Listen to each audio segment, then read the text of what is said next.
Hello दोस्तों, स्वागत है आप लोग को एडू बीपीएससी में। दोस्तों, आज के सेशन में मैथ का एक ऐसा चैप्टर रहने वाला है जो कि आने वाले सभी एग्जाम के लिए बहुत ही महत्वपूर्ण होने वाला है। दोस्तों, अभी जो बीपीएससी के तहत एईडीयू का एग्जाम होने वाला है, उसमें यहाँ से आपको 2-3 क्वेश्चन देखने के लिए मिलेंगे। दोस्तों, तो चलिए आज के टॉपिक में हम लोग देख लेते हैं संख्या संबंधित प्रश्न। नंबर के बारे में हम लोग देख लेंगे। इसके बाद जब पढ़ेंगे तो नंबर सिस्टम के बारे में पढ़ेंगे। चलिए तो देख लेते हैं बेसिक कंसेप्ट, इसका कुछ देख लेते हैं कि प्राकृत संख्याएं। अगर प्राकृत संख्याएं देख लेते हैं तो नेचुरल नंबर, गिनती की सभी संख्याओं को प्राकृत संख्या बोला जाता है। और जैसे कि अगर पूर्ण संख्या के बारे में पूछा जाए तो यहाँ पे हो जाएगा प्राकृत संख्याओं में, यानी शून्य मिला देने से पूर्ण संख्या बन जाती है। अब इसके बाद से देख लेते हैं पूर्णांक संख्या। तो यहाँ पे हो जाएगा धनात्मक एवं ऋणात्मक संख्याओं का एक समूह होता है, जिसे संख्या रेखा पर भी हम लोग देख सकते हैं, उसे पूर्णांक संख्या बोला जाता है। और इसके बाद से देख लेते हैं सम संख्या के बारे में। वैसी संख्याएं होती है सम संख्याएं जो 2 से पूरा भाग देने पर कट जाता है, तो वह सम संख्या होता है। और विषम संख्या ऑड नंबर जो होता है वे प्राकृत संख्या जो 2 से विभाजित नहीं होती है उसे विषम संख्या कहते हैं। जैसे 1, 3, 5, 7। अब वही सम संख्या हो गया 2, 4, 6, 8, क्योंकि 2 से पूरा कट जाएगा। इसके बाद से देख लेते हैं रूढ़ या अभाज्य संख्या। एक से बड़ी वे सभी संख्याएं जो स्वयं एवं एक को छोड़कर किसी दूसरे से विभाजित न हो, रूढ़ या अभाज्य संख्याएं कहलाती है। जैसे यहाँ पे देख लेंगे 2, 3, 5, 7, 11, 13, 17। यहाँ पे पूछा भी जाता है कभी कभी कि कौन ऐसी संख्या है जो सम अभाज्य संख्या है। तो सम अभाज्य संख्या के लिए 2 जो है सम अभाज्य संख्या हो जाता है। यहाँ पे 2 जो है सम अभाज्य संख्या है। और जब अभाज्य संख्या की बात आता है तो हो जाता है कि जब 2 प्राकृत संख्याओं का मौसा एक हो तो वे दोनों संख्याएं सह अभाज्य संख्याएं कहलाती है। तो यहाँ पे हो जाएगा 2, 5, 2, 7, 4, 9 इत्यादि का युग्म सह अभाज्य संख्याओं का युग्म कहलाता है। यहाँ पे देखेंगे इसके बाद से यौगिक या अभाज्य संख्याएं, कंपोजिट नंबर्स। एक से बड़ी वे सभी संख्याएं जो स्वयं एवं एक को छोड़कर किसी दूसरी संख्या से भाज्य हो, यौगिक या भाज्य संख्याएं कहलाती है। जैसे 4, 6, 8, 9, 10 इत्यादि। इसके बाद से देखते हैं परिमेय संख्याएं, रेशनल नंबर्स। वे संख्या जो p/q के रूप में लिखा जाता है, जिसे उसे परिमेय संख्या कहते हैं। यह माइनस में भी हो सकता है, प्लस में भी हो सकता है। कहीं कहीं पूछ भी देता है कि 0 क्या है, 0 परिमेय संख्या है कि नहीं। तो 0 परिमेय संख्या है क्योंकि इसके बट्टे में 1 छिपा हुआ होता है। इसके बाद से देख लेते हैं अपरिमेय संख्या के बारे में। तो वैसी संख्या है जिसे p/q के रूप में नहीं लिखा जाता है। जैसे √3 हो गया, √3 का अगर वैल्यू निकालेंगे तो यह रिकरिंग में करके इसका दशमलव के बाद से मान आते जाता है, इसलिए यह अपरिमेय संख्या है। अब इसके बाद से देख लेते हैं वास्तविक संख्याओं के बारे में। परिमेय और अपरिमेय संख्याओं को वास्तविक संख्या कहा जाता है कि इसमें परिमेय संख्या भी होगा और अपरिमेय संख्या भी। इसके बाद से देख लेते हैं अवास्तविक या काल्पनिक संख्याएं। अवास्तविक संख्याएं, जो संख्याएं वास्तविक नहीं है उन संख्याओं को काल्पनिक संख्याएं बोला जाता है। रूट अंडर में -4। अब कहीं देखने के लिए ऐसे क्वेश्चन नहीं रहता है, जैसे मान लीजिए -2 है रूट में 4 में, तो -2 और -2 का अगर मल्टीप्लाई करते हैं तो यहाँ पे 4 हो जाएगा। तो कहीं कहीं ऐसी संख्याएं जो दिखती है रूट के अंडर माइनस में, उसे काल्पनिक या अवास्तविक संख्याओं के रूप में जाना जाता है। इसके बाद से देख लेते हैं, बहुत ही महत्वपूर्ण टॉपिक है, 1 से 25 तक अभाज्य संख्याओं की संख्या 9 है। बहुत ही इम्पोर्टेंट क्वेश्चन है यह, क्योंकि देखते मात्र में आप लोग टिक लगा के आ जाइएगा। पूछा जाता है कि 1 से 25 तक अभाज्य संख्याओं की संख्या कितनी है, तो 1 से 25 तक अभाज्य संख्याओं की संख्या 9 है। वहीं पूछा जाता है 1 से 50 तक अभाज्य संख्याओं की संख्या कितनी है, तो 15 है। पूछा जाता है कि 1 से अब 50 तक जो अभाज्य संख्याओं की संख्या है वो कितना है, तो 15। इसके बाद से देखते हैं कि 1 से 100 तक अभाज्य संख्याओं की संख्या कितनी है, तो 25। इसी तरह से देख लेते हैं 50 से 100 के बीच अभाज्य संख्याओं की संख्या कितनी है, तो यहाँ पे इसका माइनस करके हम लोग देख लेते हैं, क्योंकि 100 तक में आया है 25 और 50 तक में आया है 15, तो इसका अभाज्य संख्याओं की संख्या यहाँ पे कितना हो जाएगा, 10 हो जाएगा। यही तो हम लोग को देखना है ट्रिक से, मैथ ऐसे बनाना है, केवल देखते देखते क्वेश्चन हम लोग उसमें टिक से करके आ जाए। अब 25 से 50 के बीच अभाज्य संख्याओं की संख्या निकालना हो, तो 25 के लिए हम लोग देखेंगे यहाँ पे 9 आया हुआ था और 50 के लिए हम लोग को 15 आया हुआ था, तो यहाँ 15 से 9 घटेगा तो कितना हो जाएगा, 6 हो जाएगा।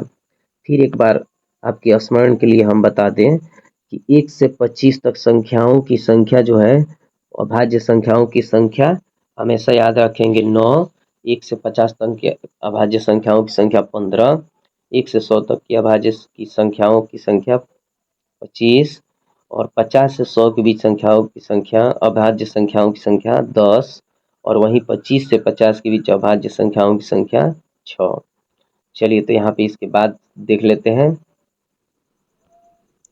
हमारी संख्या प्रणाली में एक अंकों की सबसे बड़ी संख्या 9 है, वहीं 2 अंकों की बड़ी संख्या 99 है, एक अंकों की सबसे छोटी संख्या 1 है और 2 अंकों की सबसे छोटी संख्या 10 है। और इसके बाद से देखते हैं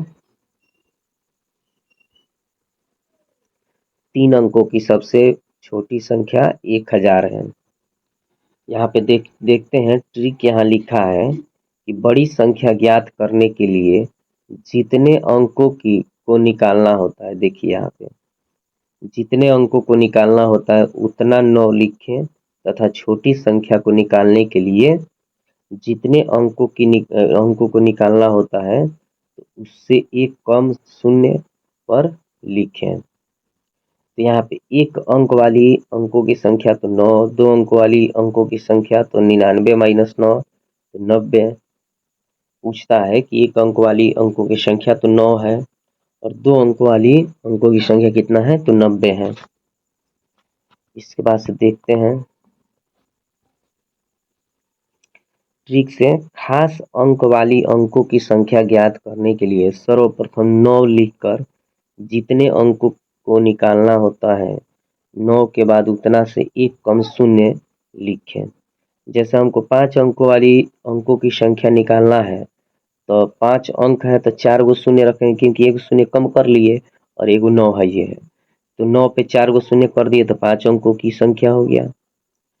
अब इसके बाद से देख लेते हैं टाइप 1 का क्वेश्चन। यह क्वेश्चन हम लोग बहुत केयरफुली तरीके से देखेंगे।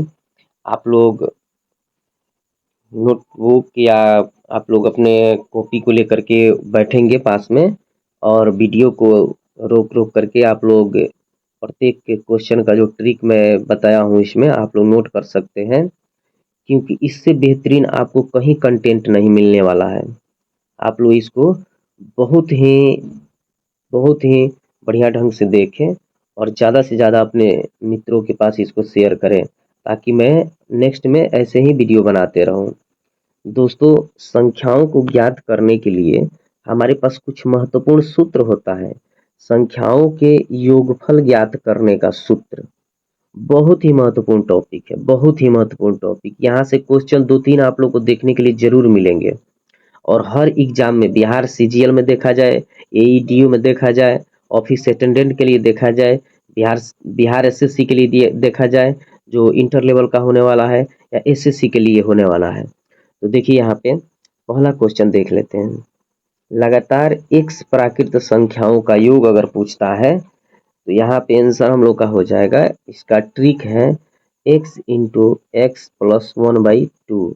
यही फार्मूला होता है x इंटू एक्स प्लस 1/2। यानी देखते हैं हम लोग यहाँ पे, अब यहाँ पे जैसे क्वेश्चन दिया है कि 1 2 3 4 5 प्लस डॉट डॉट करते करते यहाँ पे x प्राकृत मतलब प्राकृत संख्याओं का योग ज्ञात करना है।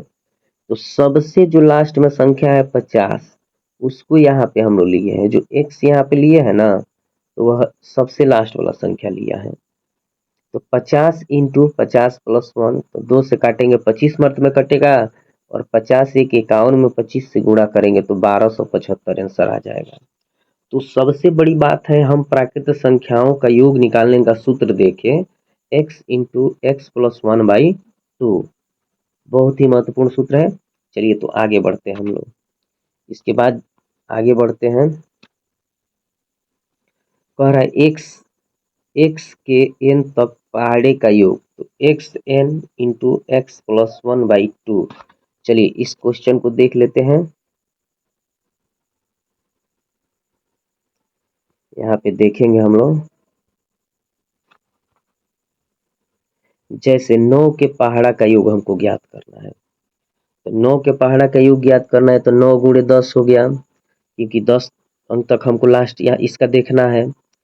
और n प्लस 1, तो n आपका हो जाएगा यहाँ पे 10 प्लस 1, तो 9 दहा की 90, और 11 से यहाँ पे 11 से गुणा कर देंगे, यहाँ पे देख लेंगे, और 2 से इसमें डिवाइड कर देंगे। तो 2 से जब डिवाइड करिएगा, यहाँ पे देख लीजिए यहाँ पे 9 गुणे 10 गुणे यहाँ पे 10 प्लस 1/2 है, तो 2 से जब इसको काटेंगे तो 5 मर्तब कटेगा, और 9 पचे 45, 45 में 11 से गुणा करेंगे 495 आ जाएगा।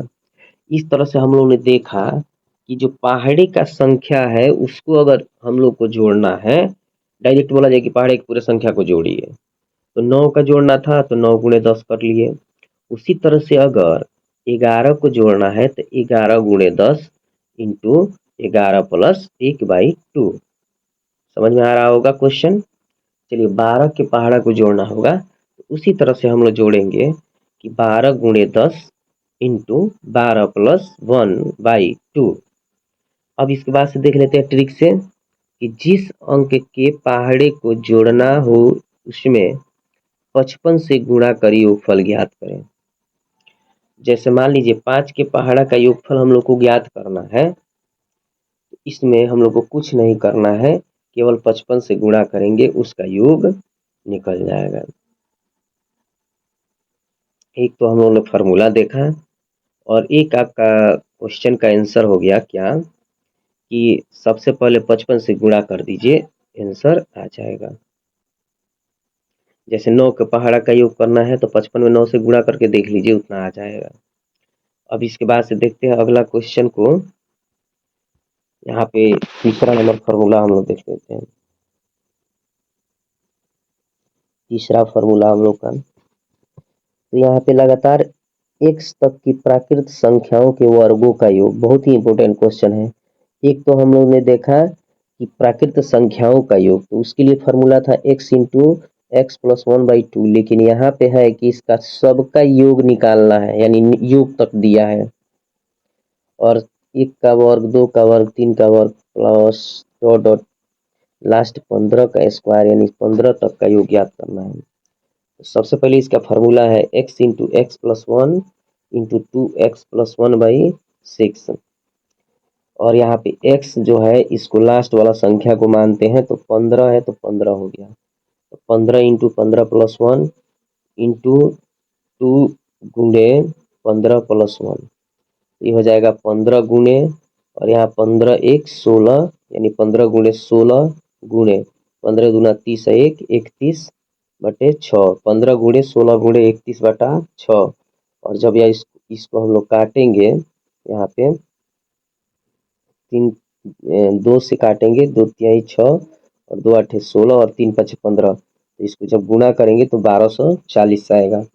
इस तरह से लगातार यहाँ पे लगातार प्राकृत संख्याओं के वर्गों का योग का फॉर्मूला हम लोग का हो जाएगा x into x plus one into 2x+1/6।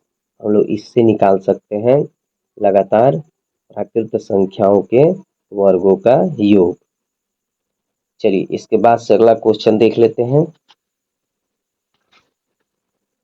अगला क्वेश्चन में हम लोग देखेंगे, यहाँ पे अगला क्वेश्चन हम लोग का है लगातार x तक की प्राकृत संख्याओं के घनों का योग। तो लगातार x तक की प्राकृत संख्याओं के घनों का योग हो जाएगा यानी x इंटू एक्स प्लस 1/2 का whole square, x into x plus 1/2 का होल स्क्वायर। यहाँ पे q अगर दिया रहेगा तो उसका फॉर्मूला यही हो गया। अब इसके बाद से देखेंगे, जैसे यहाँ पे क्वेश्चन दिया गया है कि 10 यानी x का मान लास्ट में कितना है तो 10 है। यहाँ पे हो जाएगा 10 इंटू 10+1/2 और 10 गुने 10 1 11 हो गया बटा 2 और 2 से काटेंगे कितना मर्त में 5 मर्त में 11 5 55 और 55 का स्क्वायर करेंगे यहाँ पे 3025 हो जाएगा। इसके बाद से देखेंगे अगला क्वेश्चन, लगातार n तक की सम संख्याओं का योग x इंटू एक्स प्लस 1 जहाँ x बराबर n/2 कर लेते हैं क्वेश्चन। तो यहाँ पे देखेंगे सम संख्याओं का योग अगर ज्ञात करने के लिए फार्मूला कहा जाए तो यहाँ पे x बराबर n/2 हम लोग का फार्मूला हो जाएगा। यहाँ पे जैसे हो जाएगा देखिए, इसका 2 + 4 + 6 + 8 + 10 प्लस डॉट डॉट करके 20 तक निकालना है। तो यहाँ पे हम लोग का हो जाएगा, जिससे x इंटू एक्स प्लस 1 निकालना है तो यहाँ पे हो जाएगा हम लोग को 10 इंटू 10+1, मैंने देख लेंगे संख्या कहाँ तक हो रहा है। और यहाँ पे हो जाएगा 110 निकल जाएगा यहाँ पे। तो चूंकि n/2 यानी 20/2 जो लास्ट वाला संख्या है तो यह कितना आ जाएगा 10 यहाँ पे निकल गया और ये वाला फॉर्मूला लगा देंगे, आंसर आ जाएगा। एक बार और आप लोग समझिए, देखिए यहाँ पे निकालना है x इंटू एक्स प्लस 1 और यहाँ पे दे भी दिया है कि x किसका वैल्यू निकालना है। तो जो लास्ट वाला संख्या है ना 20 का, उसको निकालना है n/2 करके। तो n/2 करके जब निकालेंगे तो इसका 10 आ जाएगा और जब इसका 10 आ गया, इसी 10 को x इंटू एक्स प्लस 1 करके बनाना है। अब समझ में आया होगा क्वेश्चन को। चलिए तो इस तरह से हम लोगों ने देखा लगातार n तक की सम संख्याओं का योग। इसके बाद से अगला क्वेश्चन देख लेते हैं, लगातार n सम संख्याओं का योग तो n इंटू एन प्लस 1, जैसे लगातार 10 सम संख्याओं का योग 10 गुणे 10+1 बराबर 110। इस तरह से देखिए क्वेश्चन अगला, लगातार n विषम संख्याओं का योग तो n स्क्वायर होता है। जैसे लगातार 5 विषम संख्याओं का योग पूछेगा तो केवल 5 का स्क्वायर कर देंगे, 25 आंसर आ जाएगा। इसके बाद से देखेंगे अगला क्वेश्चन, लगातार n तक विषम संख्याओं का योग अगर कहता है, लगातार n तक विषम संख्याओं का योग कहता है तो यहाँ पे देखेंगे इसके लिए फॉर्मूला होता है n+1/2। जैसे यहाँ पे देख लीजिए 1 + 3 + 5 + 7 प्लस करके 15 तक दिया है तो n का मान यहाँ पे हो जाएगा 15 + 1/2।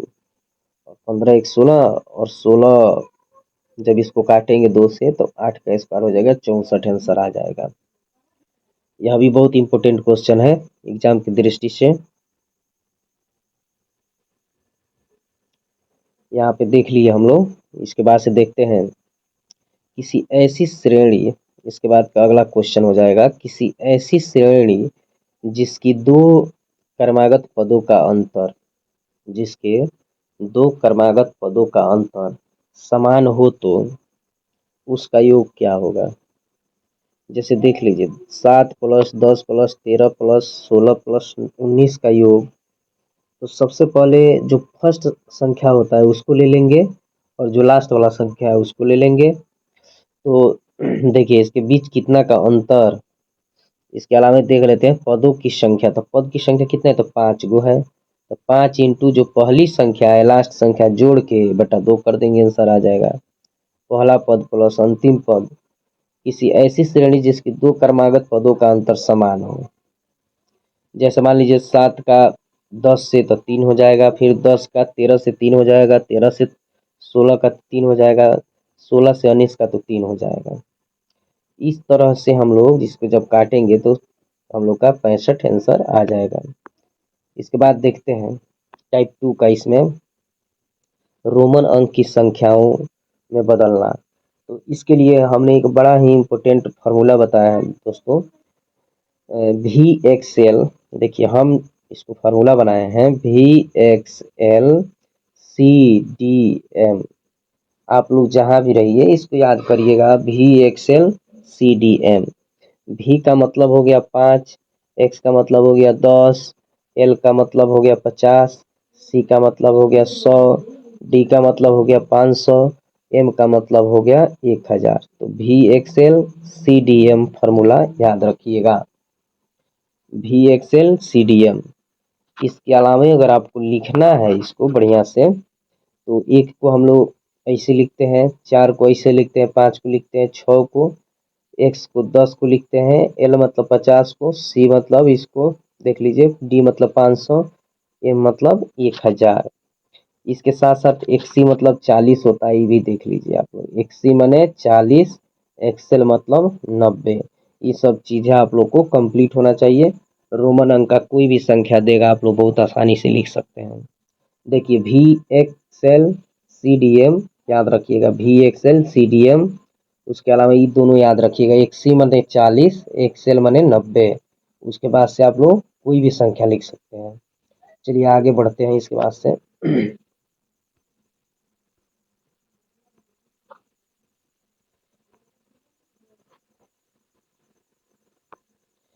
देख लेते हैं क्वेश्चन को। अगला क्वेश्चन हम लोग का है,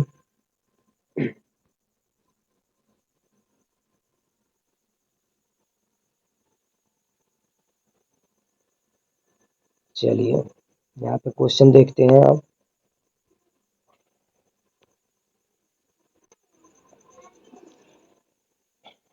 यहाँ पे क्वेश्चन हम लोग का हो जाएगा,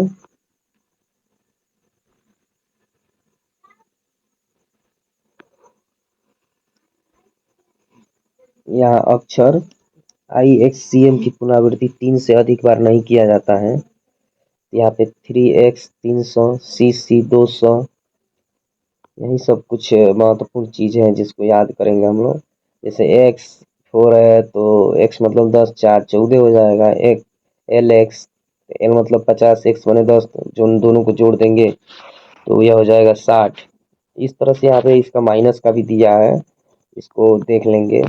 किसी अक्षर के ऊपर एक डैश माइनस चिन्ह लगाने पर उसके मूल में 1000 गुना वृद्धि हो जाती है। जैसे देख लीजिए, अगर ऐसे कर देते हैं रोमन संख्या में तो इसका 1000 गुना वृद्धि, इसमें कर दिए फिर 1000 गुना, इसमें गुना कर दिए 1000 गुना हो गया। टाइप 3 के बारे में आते हैं, इकाई अंक निकालना। बहुत ही महत्वपूर्ण क्वेश्चन है दोस्तों, बहुत ही महत्वपूर्ण क्वेश्चन। खासकर यह जो रेलवे वगैरह में बहुत ज़्यादा क्वेश्चन पूछा जाता है, यहाँ पर भी क्वेश्चन देखने के लिए आप लोग को मिलेंगे इसमें। चलिए देख लीजिए, यदि किसी संख्या का इकाई अंक 0, 1, 5 या 6 में से कोई एक हो तो उस संख्या का घात पावर कुछ भी क्यों न हो, सरल करने पर इकाई अंक अपरिवर्तित रहता है, यानी बदलता नहीं है। तो इकाई अंक देखिए 125 के पावर में 32 है, इकाई अंक कितना आया, 5 आएगा, क्योंकि 0, 1, 5, 6 में से कोई एक संख्या हो तो वही आएगा। जैसे यहाँ पे देखिए 146 के पावर में 72 है और इसका इकाई अंक पूछ रहा है, तो इकाई अंक हमेशा 0 ही होगा, क्योंकि हम लोग जानते हैं 0, 1, 5, 6 किसी भी संख्या के अगर लास्ट में यानी इकाई अंक पे हो और उसके पावर में कोई भी संख्या दिया हो तो वही संख्या आता है। इसके बाद से अगला देख लेते हैं। देखिए, चूंकि प्रत्येक संख्या के 5वां, 9वां और 13वां, 17वां घात में इकाई का अंक स्वयं संख्या का ही इकाई अंक होता है, अर्थात संख्या के पहला घात के बाद प्रत्येक चौथा घात में इकाई अंक स्वयं संख्या का इकाई अंक ही होता है। अतः यदि किसी संख्या का घात n हो तो इकाई अंक ज्ञात करने के लिए n को 4 से विभाजित करने पर जो शेषफल आएगा वह शेषफल को उस संख्या के इकाई अंक पर घात होगा। 34 57 के पावर में 153 में इकाई का अंक क्या होगा अगर पूछा जाएगा तो 153 भागा 4 कर देंगे, शेषफल कितना आएगा तो 1 आएगा, और 7 के पावर में 1 करेंगे तो 7 ही आएगा अभिष्ट संख्या। यानी इकाई अंक निकालने के लिए सबसे पहले बता देते हैं कोई भी संख्या के अगर पावर में हो, जैसे किसी संख्या के पावर में कुछ भी हो, कुछ भी, आप उसमें केवल 4 से भाग दीजिए, जो शेषफल आता है उसके बाद से वहाँ पे उसको ले जा करके हम लोग अप्लाई कर देंगे उसके संख्या में, जो कितना आ रहा है उसके बाद से आंसर आ जाएगा हम लोग को। जैसे कोई भी संख्या लिखा है, जैसे 2025 लिखा है, इसके पावर में मान लीजिए हमको 25 दिया है, तो 25 में हम लोग क्या करेंगे 4 से भागा देंगे। देखिए यहाँ पे, पर इसका तो खैर आप लोग 5 दिया है तो इसका 5 ही होगा, सब लोग जानते हैं। यहाँ पे देख लेते कोई ऐसी संख्या रखिए, देखिए 27 के पावर में मान लीजिए हम लोग रखे हैं कितना, जैसे मान लीजिए 29 रखे हैं, तो 29 जब रखे हैं इसका तो इकाई अंक इसका कितना है तो 7 है, तो 29 में 4 से जब भागा देंगे तो 4 7 28, 7 मर्द में कट जाएगा, इसका शेष कितना बचेगा 1, तो 1 जब बचेगा तो 7 के पावर जब 1 कीजिएगा तो 7 न होगा इसका इकाई अंक। इसके अलावा कोई भी संख्या जिसके पावर में कुछ भी लिखा हो तो उसमें 4 से भागा देंगे, जो शेष आएगा तो इसके इकाई अंक के पावर में उतना ला देंगे। जैसे अगर 2 से 7 आया होता तो यहाँ 2 लिखते, तो जब 2 लिखते तो यहाँ पे 49 होता और इसका इकाई अंक 9 हो जाता। अब तो आप लोग समझ गए होंगे बढ़िया से। चलिए इसके बाद से देखते हैं।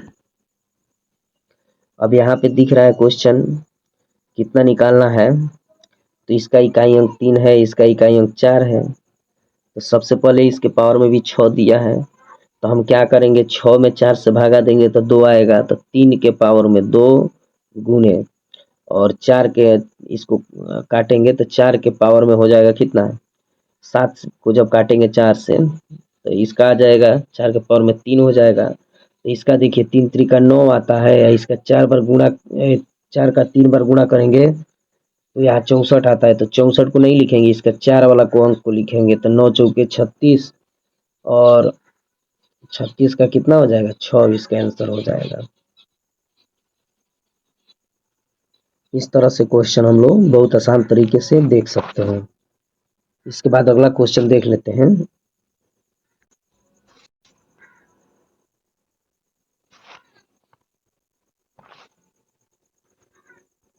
इसके बाद के क्वेश्चन को देखते हैं।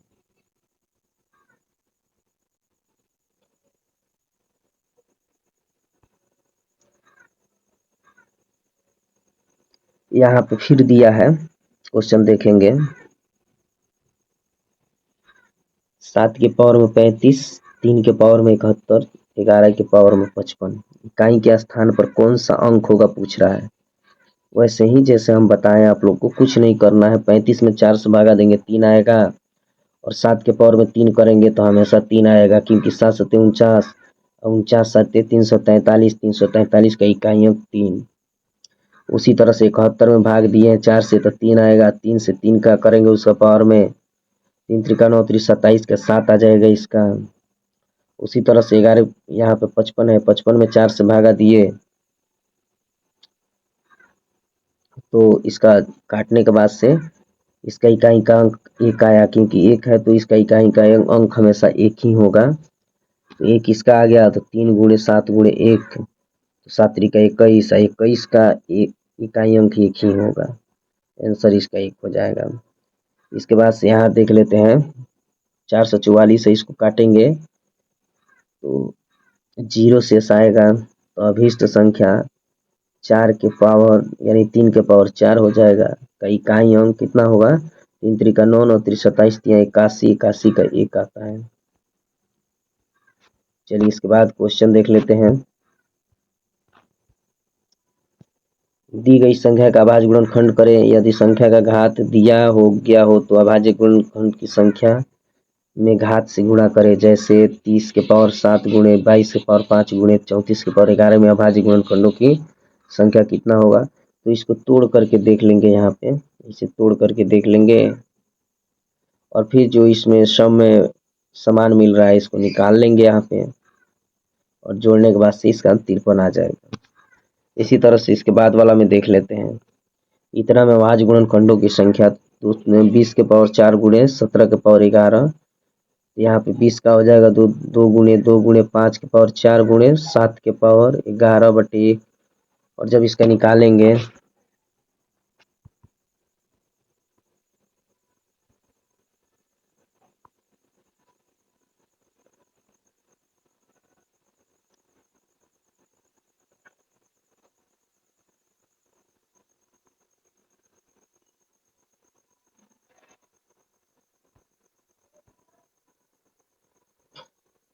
संख्या पद्धति का अलग अलग आधार होता है। दार्शनिक प्रणाली का आधार 10 तथा द्विधारी प्रणाली का आधार बेस 2 होता है। 12 की पावर में यहाँ पे 10 एक डेसिमल प्रणाली है, यहाँ पे देखेंगे तो यह डेसिमल प्रणाली है, और यहीं अगर लिखा जाता है इसको एक एक एक के पावर में इसे इस तरह से करके लिखा जाता है, तो इसको बोला जाता है एक बाइनरी नंबर है। तो द्विधारी पद्धति में गिनती की 10 संख्याओं के लिए केवल 0 तथा 1 का प्रयोग होता है। जैसे 0 है तो उसके लिए 0, 1 है तो 1, 4 है तो यहाँ पे 100, 5 है तो यहाँ पे 101, 6 है तो 110, 2 है तो 10, 3 है तो 11, 8 है तो 1000, 9 है तो 1001, और यहाँ पे 10 है तो 1010 लिखते हैं। इस तरह से दार्शनिक प्रणाली की द्विधारी प्रणाली में बदलने के लिए कुछ ट्रिक भी है। यहाँ पे कहेगा कि 89 को द्विधारी अंक में बदलें, यानी बाइनरी सिस्टम में इसको जब बदलना है तो सबसे पहले इसको बनाने के लिए देख लीजिए, यहाँ प्रत्येक बार नीचे भागफल एवं दाएं तरफ शेष लिखा जाता है। अब नीचे से ऊपर लिखने पर देखिए, सबसे पहले 2 से काटे 44 मर्त में, फिर 2 से काटे 22 मर्त में, फिर 2 से काटे 11 मर्त में, फिर 2 से काटे 5 मर्त में, तो 1 शेष आया, 2 5 10, फिर 2 दूना 4, 1 शेष आया, और जहाँ पूरा पूरा कट जाता है उसको 0 0 यहाँ पे लिखते जा रहे हैं हम लोग यहाँ पे, और उसके निकटतम मान तक जाते 22 चौके 88, इसलिए यहाँ पे 1 लिखें, और वो जो पूरा पूरा कटते जाएगा उसको 0 लिखेंगे। जैसे 2 से 2 5 10, नहीं कटा है तो 1, 2 दूना 4, 1 शेष आया है तो नहीं कटा है तो 1। इसके बाद से देखेंगे फिर 1 यहाँ नीचे आ गया, और सभी संख्याओं को ला करके यहाँ एडजस्ट कर देते हैं, अर्थात 89 के पावर 10 इतना का जितना 0 आया होगा उस साइड का लिख देंगे। अब जैसे 90 का निकालना है, 90 को द्विधारी अंक में बदलें, तो 90 को जब काटेंगे तो 2 से 45 मर्त में, तो पूरा पूरा काटा तो 0, फिर 2 से काटेंगे तो 44, 22 दूना 44, तो यहाँ पे 1 हो गया, 1 शेष आ गया, फिर 11 दूना 22, 1 शेष आ गया, फिर 2 से काटेंगे 2 5 10, यहाँ पे 2 5 10 तो 1 शेष आया तो 1 हो गया, यहाँ पे फिर से काटे 2 दूना 4 तो 1 शेष आया, और यहाँ 2 से 2 काट दिए तो 0 हो गया। और जितना दिया रहता है यहाँ पे, जैसे देखिए 0 यहाँ पे दिया है ना, तो 1 1 0 1, यहाँ से लिखते जाते हैं 1 0 1 0, यहाँ पे हो जाएगा, ऐसे ही इसको लिख देंगे। इसके बाद से अगला क्वेश्चन देख लेते हैं। इस तरह से हम लोगों ने देखा कि बाइनरी नंबर को कैसे लिख पाएंगे। दोस्तों आई होप कि मेरा वीडियो आप लोग को अच्छा लगा होगा। वीडियो अच्छा लगा हो तो वीडियो को लाइक करें और वीडियो को शेयर करें। चैनल को सब्सक्राइब कर लें ताकि नेक्स्ट में जब भी मैं वीडियो बनाऊँ तो उसका नोटिफिकेशन आप लोग को सबसे पहले मिले दोस्तों। मिलेंगे नेक्स्ट वीडियो में, तब तक के लिए जय हिंद दोस्तों।